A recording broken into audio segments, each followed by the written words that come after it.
क्या कुछ सस्ता हो गया? सारा कुछ सस्ता ही है, महंगी तो कोई महंगाई तो है ही नहीं। कभी मकान देंगे आ करेंगे मुड़ के सारा कुछ झूठ है। खरे एक राशन नहीं आता पे तो बाकी की आना है। इस महंगाई ने रिश्तेदारी औलादा खत्म कर छड़ियां ने। चलो फिर कोई मशवरा दे दो कि महंगाई खत्म कर दें की करें।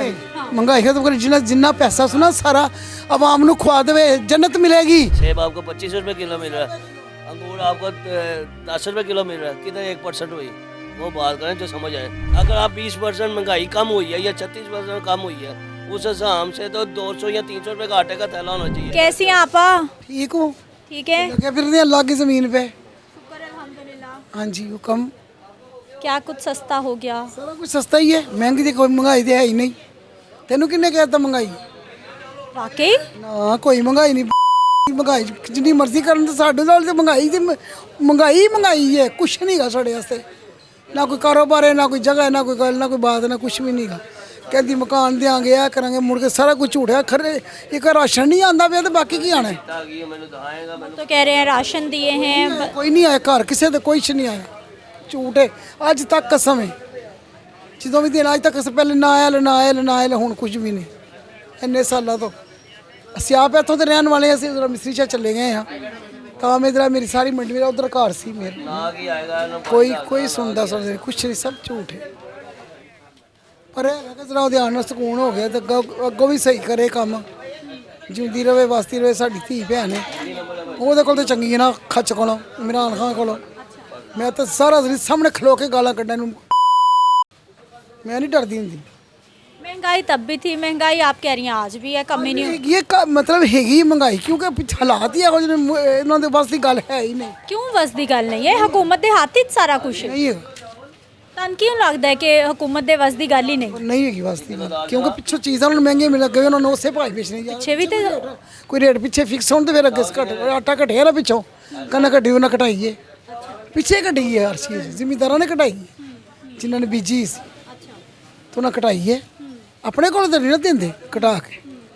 ਉਹਨਾਂ ਦੇ ਪੈਕਟ 600 ਦਾ ਵਿਕਦਾ ਪਿਆ ਹੈ, तो ਕਹੇਗੀ 200 ਤੂੰ ਮੇਰੇ ਕੋਲ ਮੋਸਟਲੀ ਮੇਰੇ ਕੋਲ ਲੈ 400 ਦਾ ਤੂੰ ਆਮ ਨੂੰ ਦੇ, ਤੇ ਫੇਰ ਹੀ ਦੇਗੀ ਨਾ। ਹੁਣ ਉਹਨੇ 10 ਰੁਪਏ ਕਮਾਣੇ ਨੇ ਇੱਕ ਪੈਕਟ ਮਗਰ, ਤੋਂ ਉਹ ਤਾਂ ਨਹੀਂ ਦੇ ਸਕਦਾ।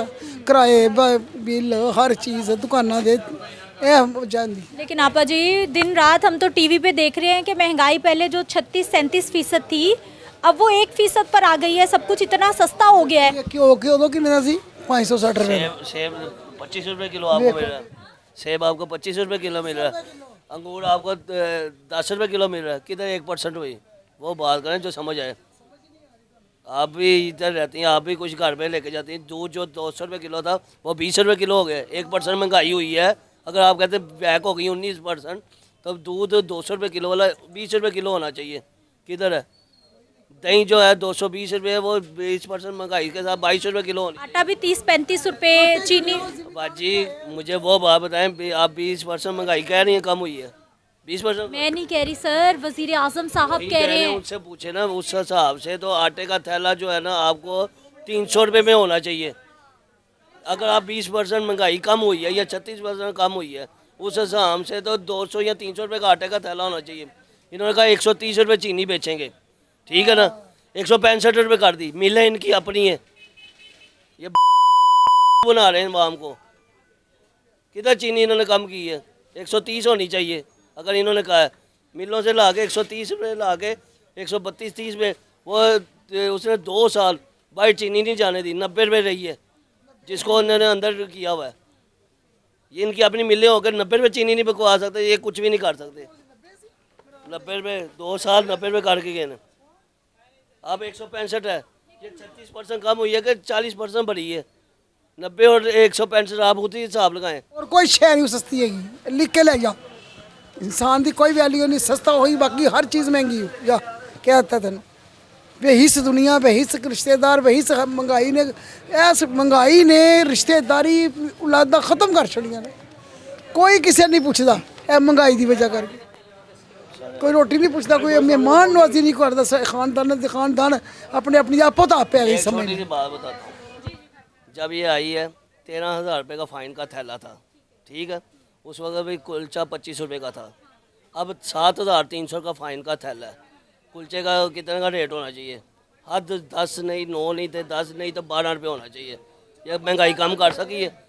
12,800 का फाइन का 80 किलो का, आज 7,300 का 80 किलो। अब कंपेरिजन करें, रेट कहाँ कम हुआ है? कोई कुलचा आपको दे रहा 25 रुपये वाला, 25 वाला भाई जी क्या वजह है फिर? इसका मतलब है कि दुकानदार काबू नहीं आ रहे, उनको भी तो ये होती इनकी मोनोपोली है। मतलब आप जैसे जो भाई दुकानदार बैठे हुए हैं वही काबू नहीं आ रहे। मुझे चीनी 8,000 की मिल रही है, 165 तो बेचूंगा ना, 160 मिल रही, 165 बेचूंगा ना, ये मेरा हक है कि नहीं?